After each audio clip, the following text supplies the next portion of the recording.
Bonjour à tous et bienvenue dans cette série de vidéos santé sur les principaux facteurs de perte de poids. Vous allez retrouver des éléments que vous connaissez déjà, des choses qu'on dit régulièrement à la télé ou sur d'autres chaînes YouTube. Ici, on va faire un condensé, un concentré de ces informations-là avec les bases.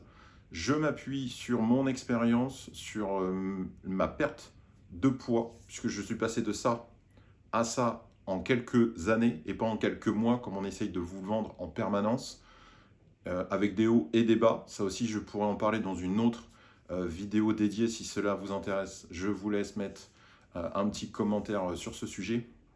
L'objectif, c'est de présenter 4 principaux facteurs de perte de poids.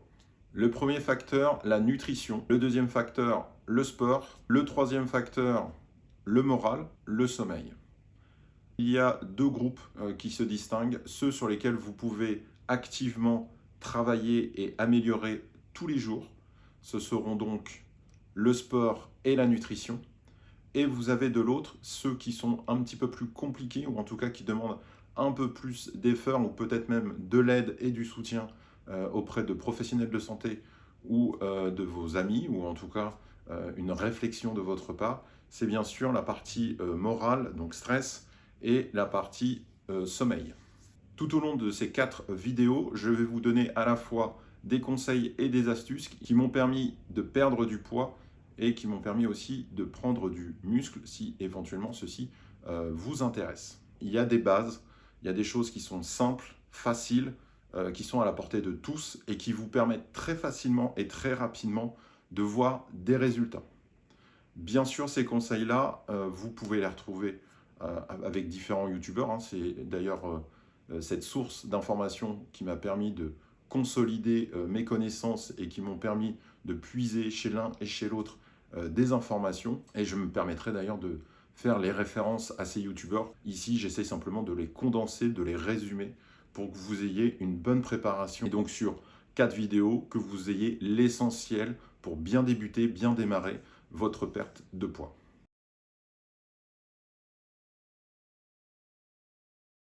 Faire une activité physique est importante, notamment pour la plupart des métiers qui sont sédentaires.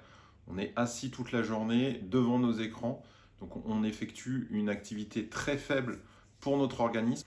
Il est important de pouvoir faire une activité afin de stimuler notre organisme et de pouvoir réguler à la fois la température mais aussi son énergie. 10 000 pas à effectuer tous les jours, de courir, de faire une activité régulière, faire une activité par semaine. Et certains d'entre vous ont l'habitude d'aller courir ou d'aller faire une activité le dimanche, jour de repos, mais c'est aussi un jour où on a le temps pour pouvoir faire une activité spécifique.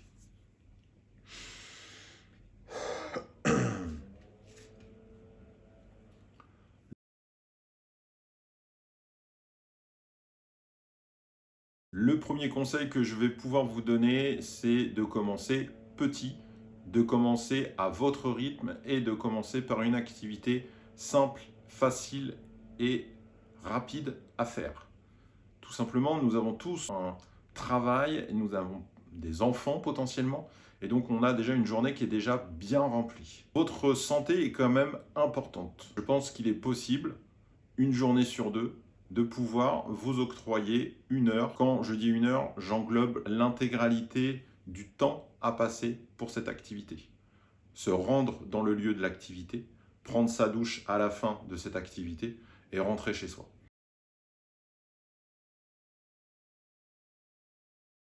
Une des activités qui peut être réalisée par tous, c'est la marche à pied.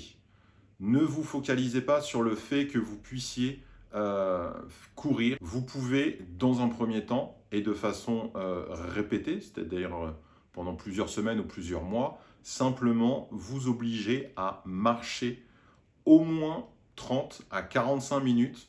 Si vous avez plus de temps, vous pouvez marcher jusqu'à 1 heure avec simplement un bon rythme. Ici, c'est vraiment de générer une activité supérieure à ce qu'on pourrait faire en marchant. La marche rapide, c'est à partir de 5 km/h. Vous verrez que vous allez être surpris par vous-même de pouvoir faire bien plus que 5 km/h, mais c'est déjà un bon démarrage.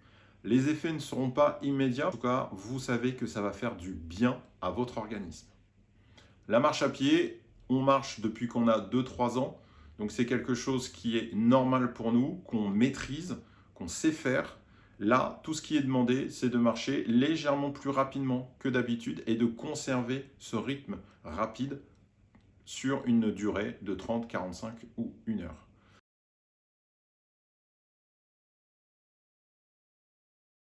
La course à pied, c'est un sport qui peut amener à des blessures ou à des fractures au niveau des os, au niveau des ligaments, au niveau des muscles.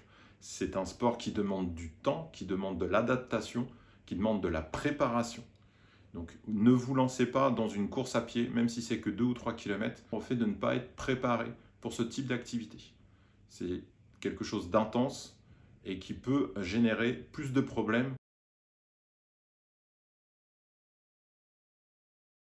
Il est important que lors d'une semaine, donc de 7 jours, votre activité soit équivalente ou supérieure à 3 séances. Il y a des gens qui font une activité tous les dimanches. Ils font une course à pied, voilà, 4-5 km. Et généralement, ils ont potentiellement des crampes ou des douleurs pendant. Et ils ont beaucoup de mal aussi à s'en remettre pendant 2-3 jours. Pourquoi vous avez en permanence ces douleurs et ces difficultés? Tout simplement parce que vous ne le faites pas assez régulièrement.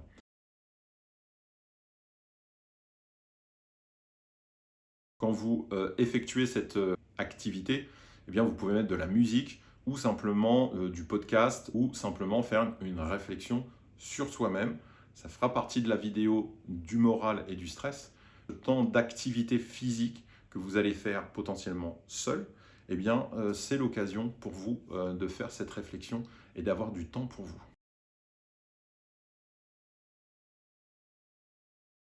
Le cœur est vraiment l'organe à maintenir en forme pour que le reste de votre organisme fonctionne correctement. Donc c'est du cardio modéré en termes de marche.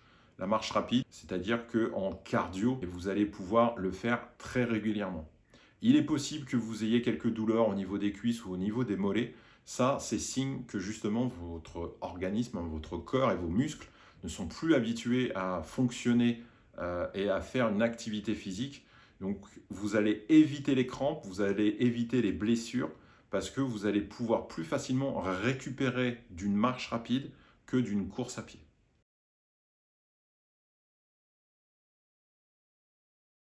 Pour ceux qui sont adeptes du fitness, vous avez des cours qui sont proposés dans les salles de sport qui vous permettent d'effectuer ce type. Pour ceux qui sont vraiment sur la partie musculation, les premières activités que je vous conseillerais, c'est plutôt du poids de corps que vous pouvez faire chez vous.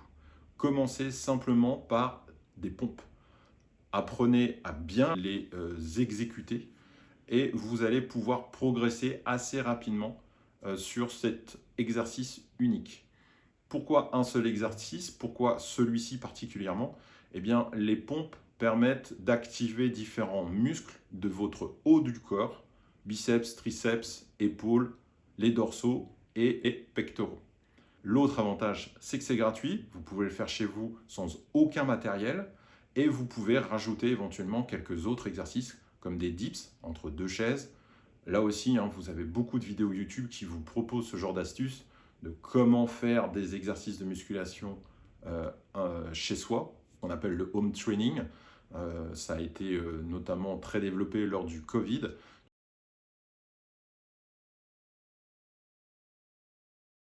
Commencez petit, toujours la même chose. On commence par quelques répétitions. On peut faire des pompes négatives, c'est simplement faire la descente du mouvement, sans pouvoir autant faire la montée, pour habituer votre corps à cette nouvelle activité. Si vous avez déjà un peu plus l'habitude, vous pourrez facilement progresser.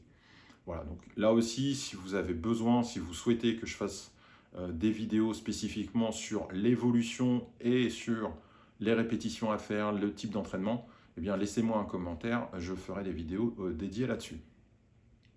Pour ma part, c'est comme ça que j'ai commencé. J'ai commencé par faire des pompes, des dips et des abdominaux, et je vais aussi accentuer avec les tractions qui sont un exercice très difficile où là la progression est très lente, donc il faut déjà avoir une motivation assez importante pour se lancer là-dedans, mais les autres m'ont permis très facilement et très rapidement de me sentir mieux, de sentir mes muscles et donc de sentir que je reprenais le contrôle de mon corps.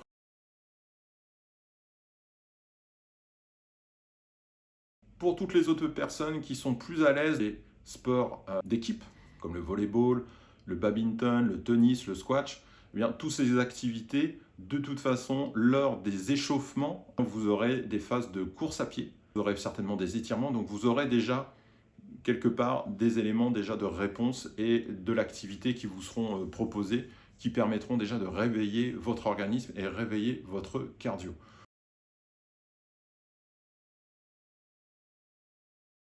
Petit bonus sur l'activité physique et notamment sur les changements physiques que vous allez pouvoir constater.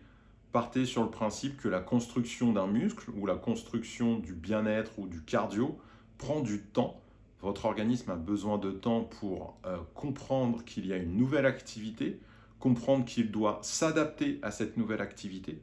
Et cela peut prendre jusqu'à 6 semaines, voire plus, 8 semaines.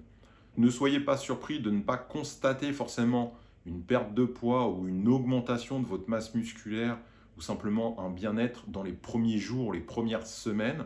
Soyez bien attentifs. Mettez-vous comme objectif au moins 3 mois.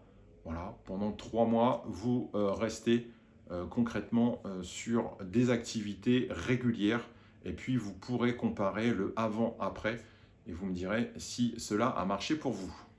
Pensez à vous mesurer, à vous peser avant de commencer cette transformation. Pour ma part, j'ai pris comme mesure, mais il y en a forcément bien d'autres qui peuvent être intéressantes, le tour de taille, le tour de poitrine, le tour des biceps, le tour des cuisses.